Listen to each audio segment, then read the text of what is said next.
بچے دو ہی اچھے۔ معذرت کے ساتھ آپ کے سامنے عرض کرنے لگا، میرے پاس کچھ اس طرح کے لوگ آتے ہیں، بیچارے روتے ہیں، قاری صاحب ہمیں اولاد نہیں ہو رہی۔ فیملی پلاننگ کو آپ کیسا سمجھتے ہیں؟ میں کہتا ہوں کیسا وہ بدبخت انسان ہے کہ جس کو اللہ اولاد دینا چاہتا ہے اور وہ اپنی پلاننگ کروا رہا پھر کہ بچے دو ہی اچھے۔ اس کو اللہ کے غضب سے ڈرنا چاہیے، جتنی چاہے اگر آپ پلاننگ کر لینا۔ آپ نے فرمایا جس بچے نے دنیا میں آ کے رہنا ہے نا وہ آ کے رہے۔ اس آدمی پہ اللہ کی لعنت اس وقت ہوتی ہے جب وہ مرتے وقت یہ کہتا ہے کہ بھائی میری ساری جائیداد میرے بیٹوں کو دے جاؤ اور میری بیٹی کو کچھ نہیں دینا۔ آپ کہتے ہیں تیسرا یا چوتھا بچہ ہم تب لیں گے، دو یا تین آپ کے پہلے ہیں، آپ کہتے ہیں چوتھا تب لیں گے جب ہم کار لیں گے کیونکہ بائک پہ پورے نہیں آتے۔ السلام علیکم ناظرین، آج کل معاشرے میں جو عام بات چل رہی ہے بچے دو ہی اچھے، عوام الناس میں کثرت سے یہی چیز آج کل مشہور و معروف ہے کہ بچے دو ہی اچھے، اس سے زیادہ نہ ہی ہماری جیب اجازت دیتی ہے بچوں کو خرچہ دیا جائے۔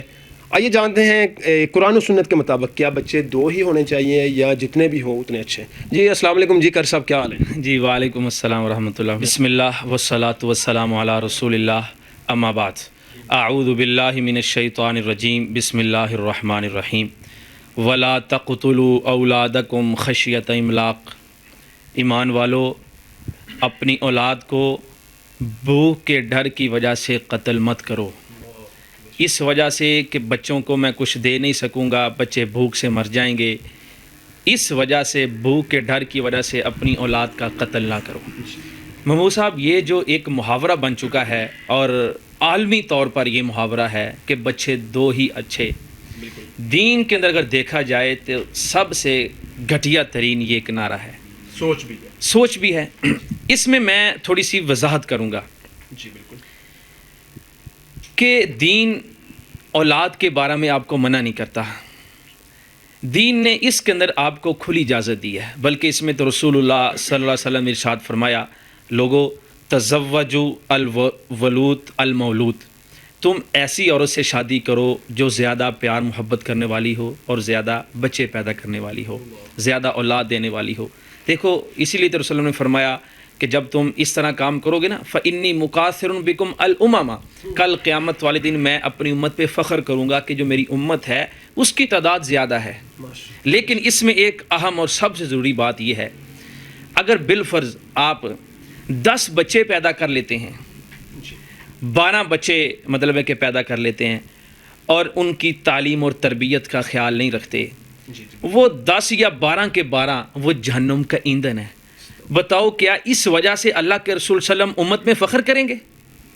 فخر یہ ہوگا کہ میری امت کی زیادہ جو تعداد ہے وہ دوزخ میں جا رہی ہے۔ وہ فخر اس وقت ہوگا کہ جب اس امت کے افراد کی تعداد زیادہ ہوگی اور زیادہ تعداد جنت میں جائے گی۔ لیکن یہی مثال آپ لے لیں، اگر ایک آدمی کا نعرہ یہ ہے کہ بچے دو ہی اچھے اور 2 بچوں کی وہ تربیت نہیں کر رہا، 2 بچوں کو جہنم کا ایندھن بنا رہا ہے، تو وہ بھی یہ نعرہ اس کے لیے بھی غلط ہوگا کہ بھائی دین یہ کہتا ہے کہ اولاد جتنی بھی ہو، ایک آدمی کے پاس 20 بچے ہیں لیکن وہ اس کی تعلیم اور تربیت کا خیال رکھتا ہے، ان کو ادب سکھاتا ہے، اللہ اس کے رسول کے احکامات سکھاتا ہے، تو یہ انسان بہت ہی عظیم ترین انسان ہے۔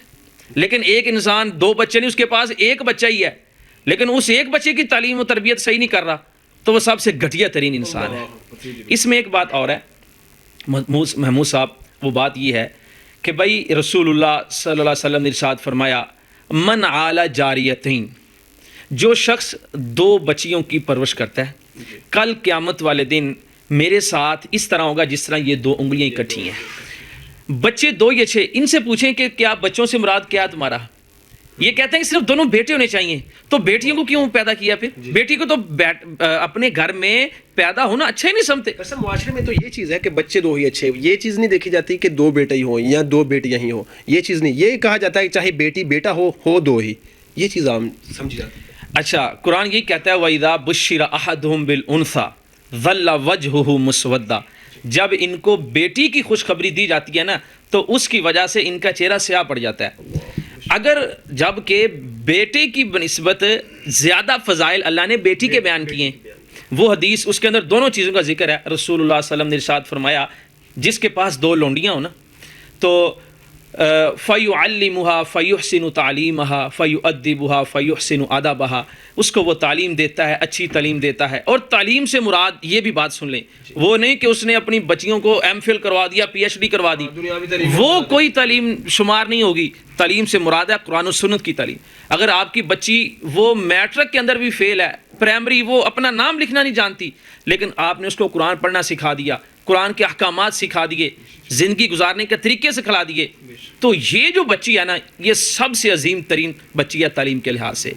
وہ آدمی ان 2 بچیوں کی تعلیم اچھی کرتا ہے، ان کو ادب سکھاتا ہے۔ آپ نے فرمایا فلاح اجران، اللہ اس کو 2 اجر دے گا۔ ہیں دیکھو، بچیوں کی وجہ سے آج ہم پسند نہیں کرتے کہ ہمارے گھر میں بچیاں پیدا ہوں۔ اگر بچیاں پیدا بھی ہو جائیں نا، خدا کی قسم ہم اپنے بچیوں کو وراثت میں شریک نہیں کرتے، وراثت میں حصہ نہیں دیتے۔ خدا سے ڈر جاؤ جو ناظرین، میں معذرت کے ساتھ آپ کے سامنے عرض کرنے لگا ہوں، یہ ہمارے معاشرے کا المیہ ہے کہ ہم اپنی بچی کو پیدا تو کر لیتے ہیں، لیکن جب ان کو وراثت میں حصہ دینے کی باری آتی ہے نا، پھر ہم اس آدمی پہ اللہ کی لعنت اس وقت ہوتی ہے جب وہ مرتے وقت یہ کہتا ہے کہ بھائی میری ساری جائیداد میرے بیٹوں کو دے جاؤ اور میری بیٹی کو کچھ نہیں دینا۔ بیٹی کو پیدا کرنا دین اس کو بھی اچھا سمجھتا ہے، اور بیٹی کو وراثت سے محروم کرنا یہ سب سے غلیظ ترین حرکت ہے۔ جی بالکل۔ وہ آدمی اپنے بچوں کی دنیا بنانے کے لیے اپنی آخرت تباہ کر رہا ہے۔ ایسی فیملی پلاننگ کو آپ کیسا سمجھتے ہیں؟ دیکھو، ہم نے تو ابھی تک کوئی اس طرح کی پلاننگ نہ کی ہے، نہ کرنے کی کوشش کی ہے۔ یہ دیکھو نا، میں تو جانتا ہوں میرے پاس کچھ اس طرح کے لوگ آتے ہیں، بیچارے روتے ہیں، قاری صاحب ہمیں اولاد نہیں ہو رہی، اور میں کہتا ہوں کیسا وہ بدبخت انسان ہے کہ جس کو اللہ اولاد دینا چاہتا ہے اور وہ اپنی پلاننگ کروا رہا پھر رہا ہے کہ بچے 2 ہی اچھے۔ اس کو اللہ کے غضب سے ڈرنا چاہیے۔ دیکھو، جتنی چاہے اگر آپ پلاننگ کر لیں نا، جتنے چاہیں ٹیکے لگوا لیں، یا مطلب ہے کہ گولیاں وغیرہ کھا لیں کہ بچے نہ پیدا ہوں، لیکن آپ نے فرمایا جس بچے نے دنیا میں آ کے رہنا ہے نا، وہ آ کے رہے گا۔ کیسے بچوں کو ڈاکٹروں سے کہہ کے رکوایا جاتا ہے کہ بچے نہ پیدا ہوں، اس پہ آپ کیا؟ میں عرض یہ کر رہا ہوں کہ یہ صرف اپنے آپ کو سمجھانے کی بات ہوتی ہے، ورنہ جس نے میرے پاس کچھ ایسے ساتھی بھی انہوں نے خود بتایا کہ ہم نے بڑی پلاننگ کی، لیکن اس کے باوجود اللہ نے اولاد دے دی۔ میں نے کہا اب بتاؤ کیا تمہارے ساتھ بنا؟ اب جتنی چاہے پلاننگ کر لو، کچھ بھی نہیں ہوتا۔ یہ تو صرف جو اللہ کا اس پہ عذاب ہوتا ہے کہ جو خود بخود ایک بڑی نعمت ہے اس کو وہ محروم کر رہا ہے۔ صاحب کیا آپ سمجھتے نہیں ہیں کہ جو بچہ آتا ہے وہ اپنے نصیب لے کے آتا ہے؟ تو یہ ذرا بالکل بالکل، دیکھیں نا، رسول اللہ صلی اللہ علیہ وسلم نے ارشاد فرمایا جب بچہ ماں کے پیٹ میں ہوتا ہے، اللہ اس کی 4 چیزیں ماں کے پیٹ کے اندر لکھ دیتا ہے، اس نے رزق کتنا کھانا ہے۔ ہمیں یہی خطرہ ہوتا ہے نا کہ یار ہم بچے زیادہ پیدا ہو جائیں گے تو ہم ان کو کیسے کھلائیں گے، اور یار جس انسان نے دنیا میں آنا اس نے اپنا رزق ساتھ لے کے آنا ہے۔ جی صاحب، اکثر یہ بھی سننے میں آتا ہے کہ 2 بچے ہیں آپ کے، آپ کہتے ہیں تیسرا یا چوتھا بچہ ہم تب لیں گے، 2 یا 3 آپ کے پہلے ہیں، آپ کہتے ہیں چوتھا تب لیں گے جب ہم کار لیں گے کیونکہ بائک پہ پورے نہیں آتے، تو یہ بھی ذرا بتائیں۔ نہیں، اچھا، ایک بہت اچھا آپ نے سوال پوچھ لیا، مجھے ذہن میں آ گیا۔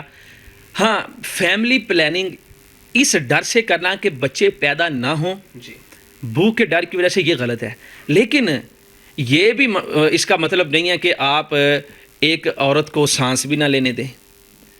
آپ وہ جو بچہ پیدا ہوا ہے اس کو دودھ بھی پورا نہ پلائیں۔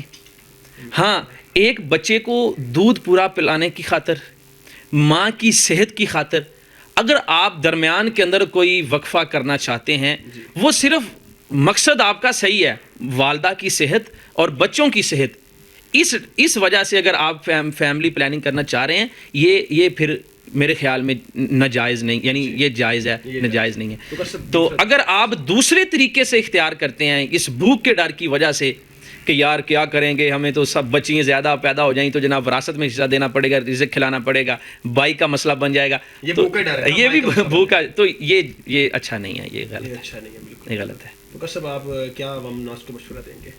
مشورہ یہی دوں گا کہ دیکھیں یہ جو ہمارا معاشرہ چل رہا ہے نا جی، اس معاشرے کے اندر زیادہ ضرورت اس بات کی ہے کہ ہمارے معاشرے کے اندر بہت زیادہ بیوہ ہیں، طلاق یافتہ ہیں، مطلقہ ہیں، بیوہ ہیں، تو دین اس بات کو پسند کرتا ہے کہ دوسروں کے لیے سہارا بنو۔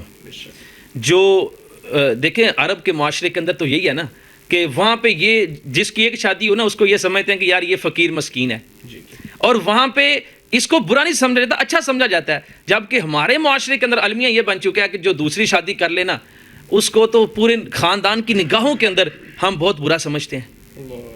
تو اس لیے نا جس آدمی کے پاس اگر طاقت ہو نا اس کو چاہیے کہ وہ 2-3 شادیاں کر لے تاکہ بے سہاروں کا وہ سہارا بن جائے۔